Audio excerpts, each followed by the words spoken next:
Welcome to Brainish English Stories. It's Saturday evening. Mr. and Mrs. Phillips and their children, Roger and Helen, are playing cards in the living room. Suddenly the telephone rings in the hall. Mr. Phillips gets up and answers it. When he comes back, he's smiling. That was your Aunt Elizabeth. She's back from Greenland.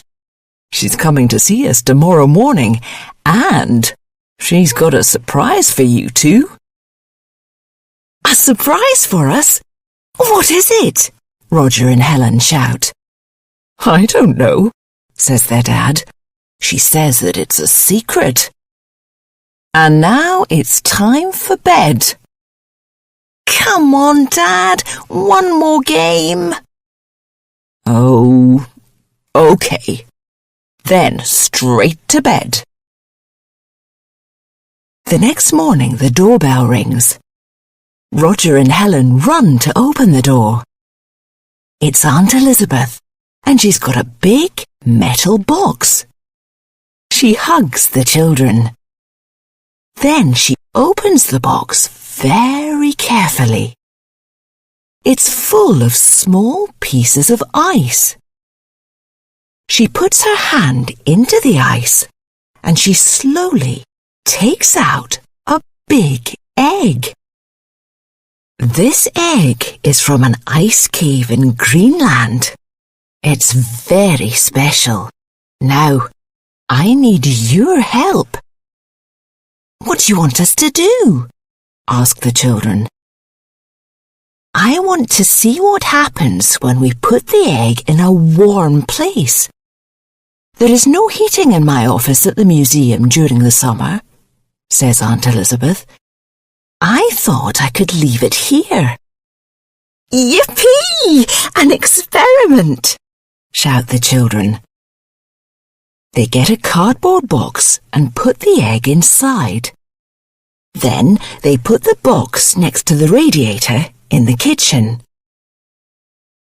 Aunt Elizabeth comes to check the egg every day, but nothing happens.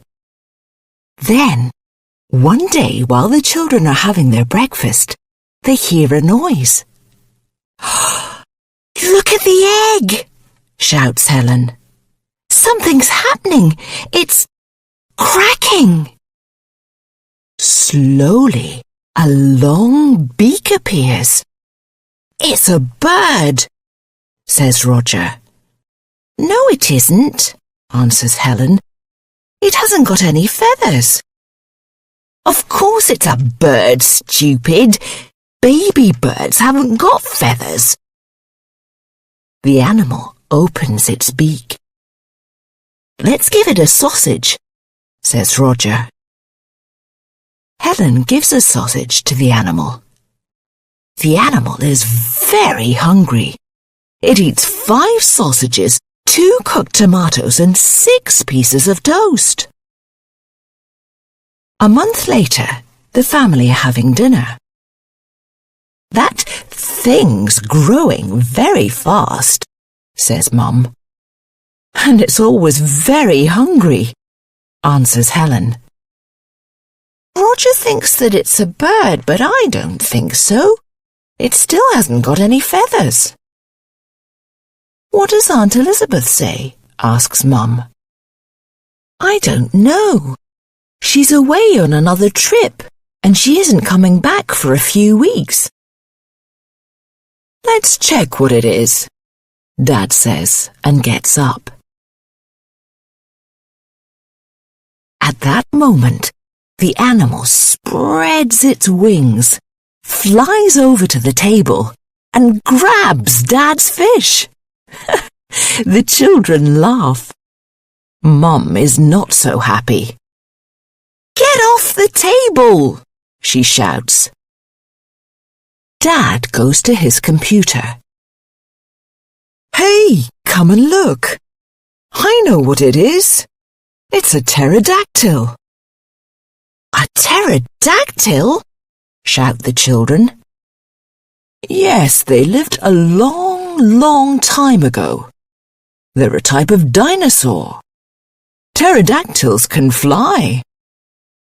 Yes, we know that, Dad, say the children and laugh. Dad sits down at the table. Where's my fish? He asks. Look at Dacty, Dad. He's got it, Helen says. Now he's got a name, says Mum. Dacty sounds nice. It suits him. A few days later, the children are in Helen's room. What are you doing with the bandage? Asks Roger.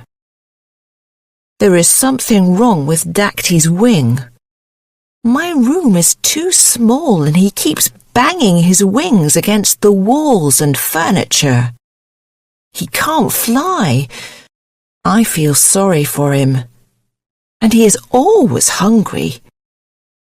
Can you get something for him from the kitchen? Roger goes into the kitchen and cooks a big plate of sausages. Helen helps Dacty down from her wardrobe. Roger puts the plate with the sausages in front of Dacty, and the pterodactyl quickly eats them all up. Then he tries to fly onto the top of Helen's wardrobe, but he can't. Mum, we have to take Dacty to the vet. He can't fly. There's something wrong with his wing. Can you take us? All right. Put him into the big basket. And Mum, don't tell the vet that he is a pterodactyl, says Helen. We don't want people to find out we've got a dinosaur in our house. There will be stories in all the newspapers.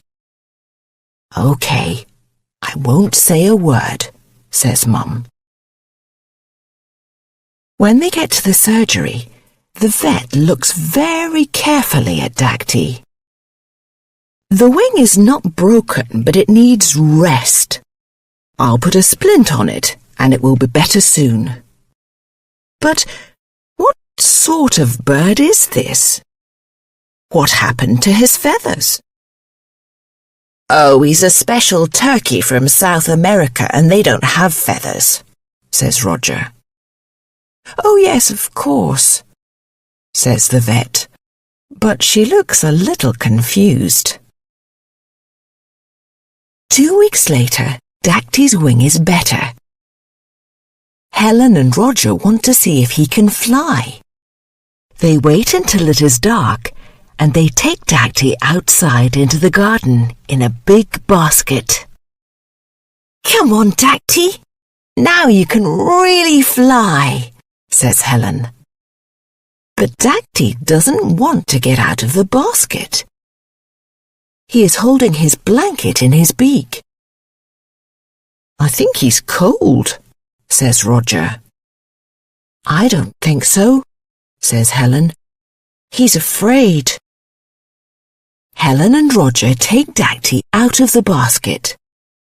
Roger climbs a tree. Come on, Dacty, he shouts. But Dacty quickly climbs back into the basket, taking his blanket with him.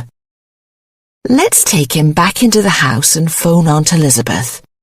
She came back yesterday, Helen says. The children phone Aunt Elizabeth.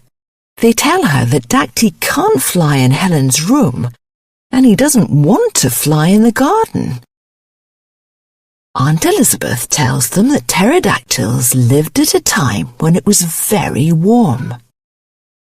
There were jungles everywhere, even in Greenland, so I think he likes warm temperatures, she says. But he can't fly in the house. He's too big now and Mum hates him flying around, says Roger. We need to find somewhere else to keep him. Don't worry, I'll think of something, answers Aunt Elizabeth. An hour later, she phones Roger and Helen. "I've got an idea," she says. "Get Dacty ready. I'll pick you up in half an hour." Half an hour later, Aunt Elizabeth arrives in her car. The children take Dacty and sit in the back of the car with him.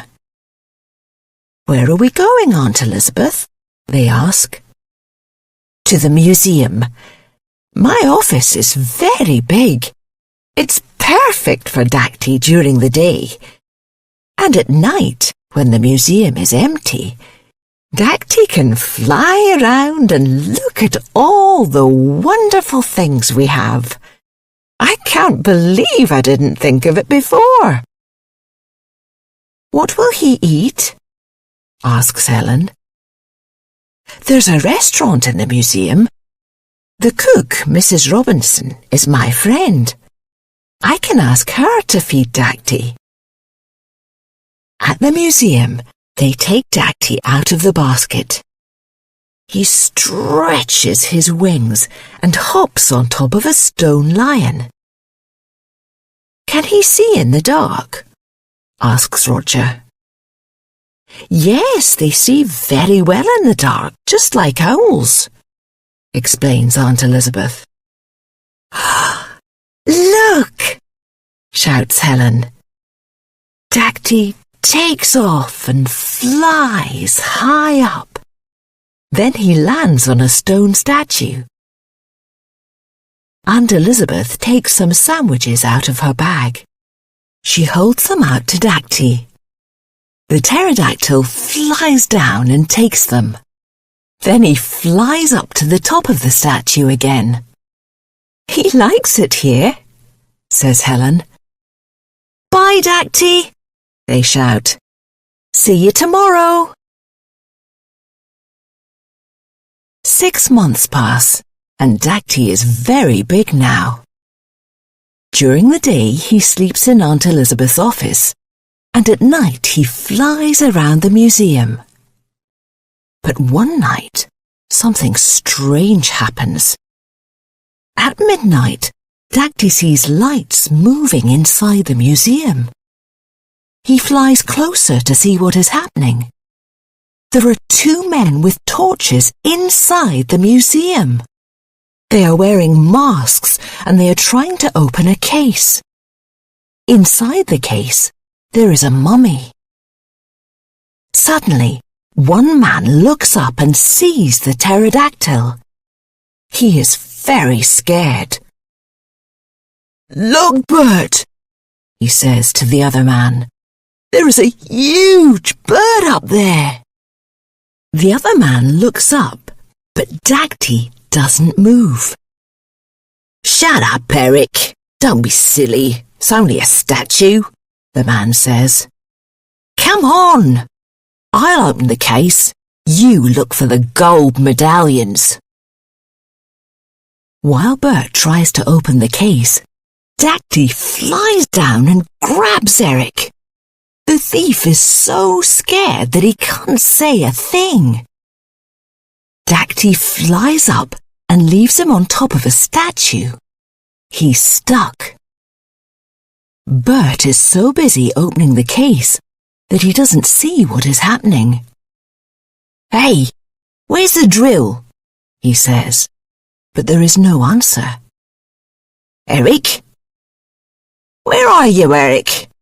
he asks. Then he looks up and sees his friend high above on the statue. Just then, Dacty flies down again and grabs the second thief. He lifts him in his beak and carries him up to the statue. The 2 men are very afraid. They start shouting, but there is nobody there to hear them. In the morning, when Aunt Elizabeth comes into the museum, she hears the men shouting. Then she sees the broken mummy case. "Help! Help! There's a monster in here!" the men shout, while Dacty flies down to her. "First things first. Aunt Elizabeth says. She goes into the restaurant, opens the door of the fridge, and takes out some fish. Here you are, Dacty, she says, and pets his head. Here's your breakfast. Thank you very much. You did a great job. Then she phones the police. The mayor shakes Dacty's wing and puts a big shiny medal over his head. Congratulations! You did a great job. Then he turns to Aunt Elizabeth. What a great idea to have a big bird as a guard. Dacty's not a bird, Roger says. He's a pterodactyl. Roger, says Helen, don't say anything. It doesn't matter, children, says Aunt Elizabeth. Dacty is a hero now. A pterodactyl? Shouts another man. Wow! They love warm weather and jungles. I work in the botanical gardens.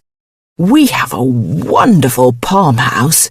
It's big and warm and just like a jungle.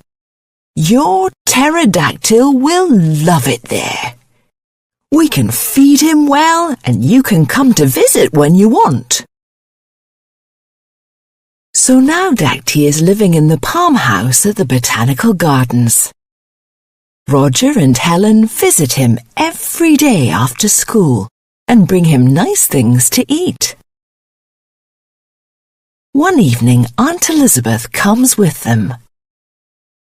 I'm going to Greenland again, she says. I want to look for another egg in the ice. If I find the right egg, maybe we can find a girlfriend for Dacty. And then we can have some baby Dactys too, shout the children. Can we come too? They ask. Aunt Elizabeth smiles, but she shakes her head. Okay, Aunt Elizabeth, say the children. Don't worry, Dacty. We'll stay with you.